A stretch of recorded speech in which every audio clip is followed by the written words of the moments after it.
pardonnez-moi, c'est juste pour aller dans votre sens et pour citer M. Saint-Laurent qui disait « La mode serait bien triste si elle ne servait qu'à habiller les femmes riches ».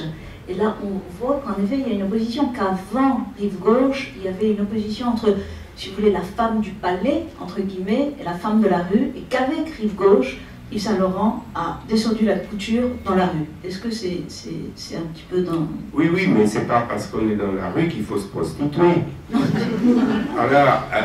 Non, mais d'ailleurs, on sent que M. Saint-Laurent, enfin, en le lisant, en se reportant aux documents de l'époque, il avait accordé une interview à une émission de télévision, et il disait « Ce que je voudrais vraiment, c'est être prix unique, faire des robes beaucoup moins chères et que tout le monde puisse entrer et les acheter. » Et dire ça à ce moment-là, c'est inouï, parce qu'il établit vraiment un pont entre la femme du palais et celle, c'est-à-dire la majorité des femmes qui ne pouvaient pas s'offrir la couture. En fait, c'est la femme du Ritz, puisqu'il y a un autre slogan de lui, c'est « À bas le Ritz et vive la rue ».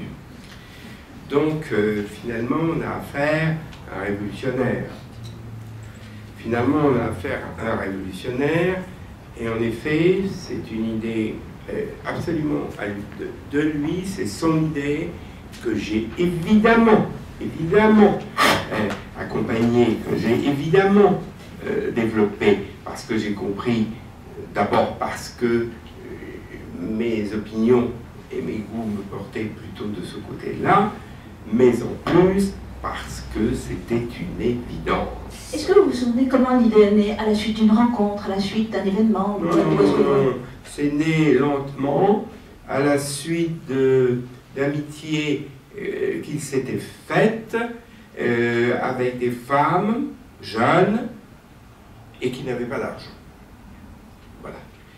Et il a compris qu'il y avait là, il le dit d'ailleurs, une injustice dans le petit film qui est projeté à côté, qu'il y avait là une injustice, et puis que, et il le dit aussi, à côté, que le système ne fonctionnait plus, que ces systèmes ne pouvaient pas durer, ne pouvaient pas fonctionner, qui était à rebours de ce qui se passait dans le monde.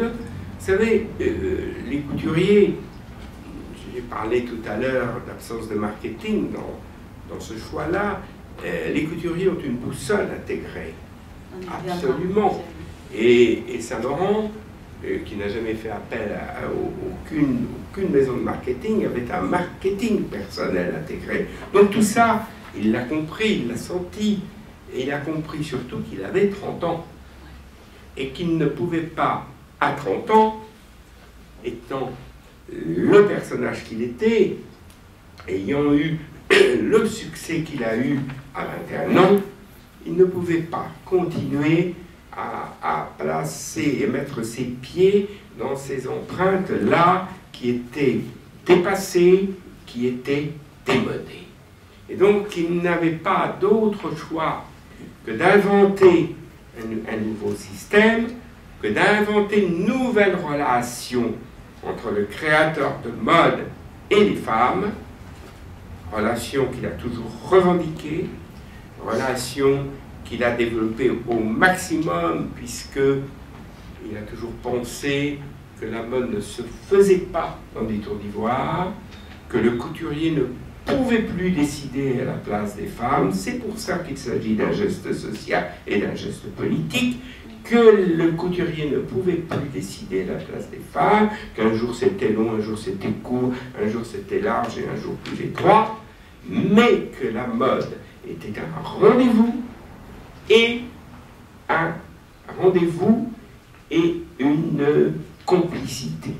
Rendez-vous et complicité avec les femmes, mais il va plus loin, alors que ses prédécesseurs avaient une femme idéale, mais comme il avait eu lui-même, mais il a compris que ce n'était pas avec une femme et une femme idéale qu'il avait rendez-vous, mais avec les femmes qu'on voit dans la rue. Et que c'est ce dialogue entre la rue et la création qui permet de créer avec la vie et de donner vie à ce qu'on fait et pas de produire des vêtements figées et quelle que soit leur qualité, un peu démodées. Et j'ajouterai, et je vous laisse la parole, que je veux qu'on comprenne bien qu'il y a, et que j'ai, et qu'il avait, et que j'ai une grande admiration pour beaucoup de couturiers. Beaucoup. Beaucoup, peut-être pas, mais beaucoup d'admiration.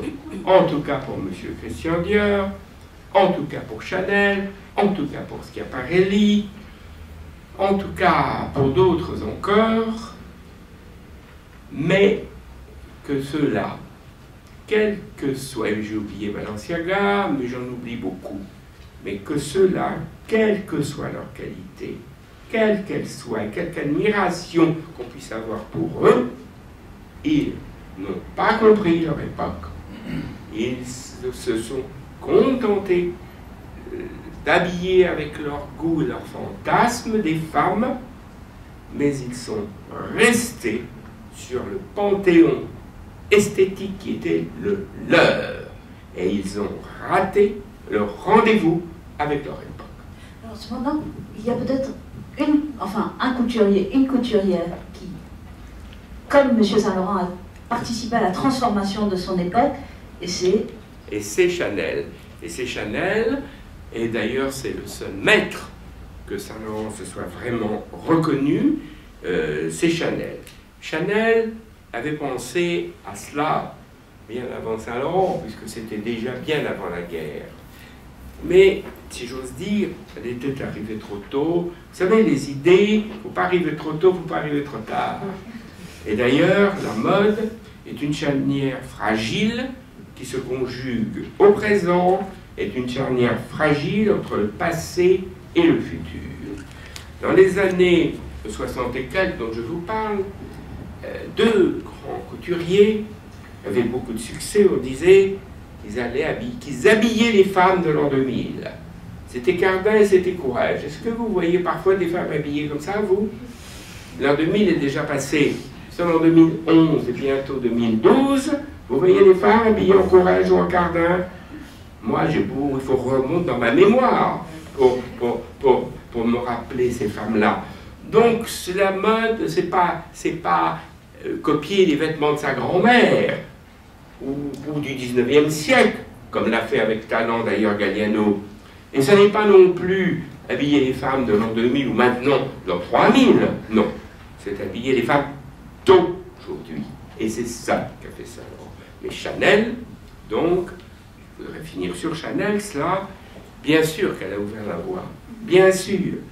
Mais Saint-Laurent, parce qu'il était beaucoup plus jeune qu'elle, et puis parce que c'était le moment, la vérité. Mais il doit énormément à Chanel. Saint-Laurent a poursuivi ce travail, lui, et il a réussi. Vous avez un très joli mot. Vous dites, Chanel a donné la liberté aux femmes, et Saint-Laurent leur a donné le pouvoir. Oui, bien sûr. Est-ce que je vais m'expliquer? Voilà. Je dis que Chanel a donné la liberté aux femmes, ce qui est vrai, mais comme nous sommes entre amis, je peux ajouter, mais pas plus haut que le genou. Mais elle a donné la liberté aux femmes. Saint-Laurent leur a donné le pouvoir, oui. Parce que Saint-Laurent a compris que le pouvoir était détenu par les hommes. Peut-être l'est-il toujours, d'ailleurs, un peu aujourd'hui. Mais enfin, pas de querelle. Et donc, il a compris, comprenant les vêtements des hommes, et en les faisant passer comme ça sur les épaules des femmes. Mais pas comme ça, bien sûr. Mais enfin, il leur a donné le pouvoir. C'est ainsi qu'en faisant passer le fameux smoking, les fameux tailleurs pantalons, les trench coats, les cabons, j'en oublie, il leur a donné le pouvoir.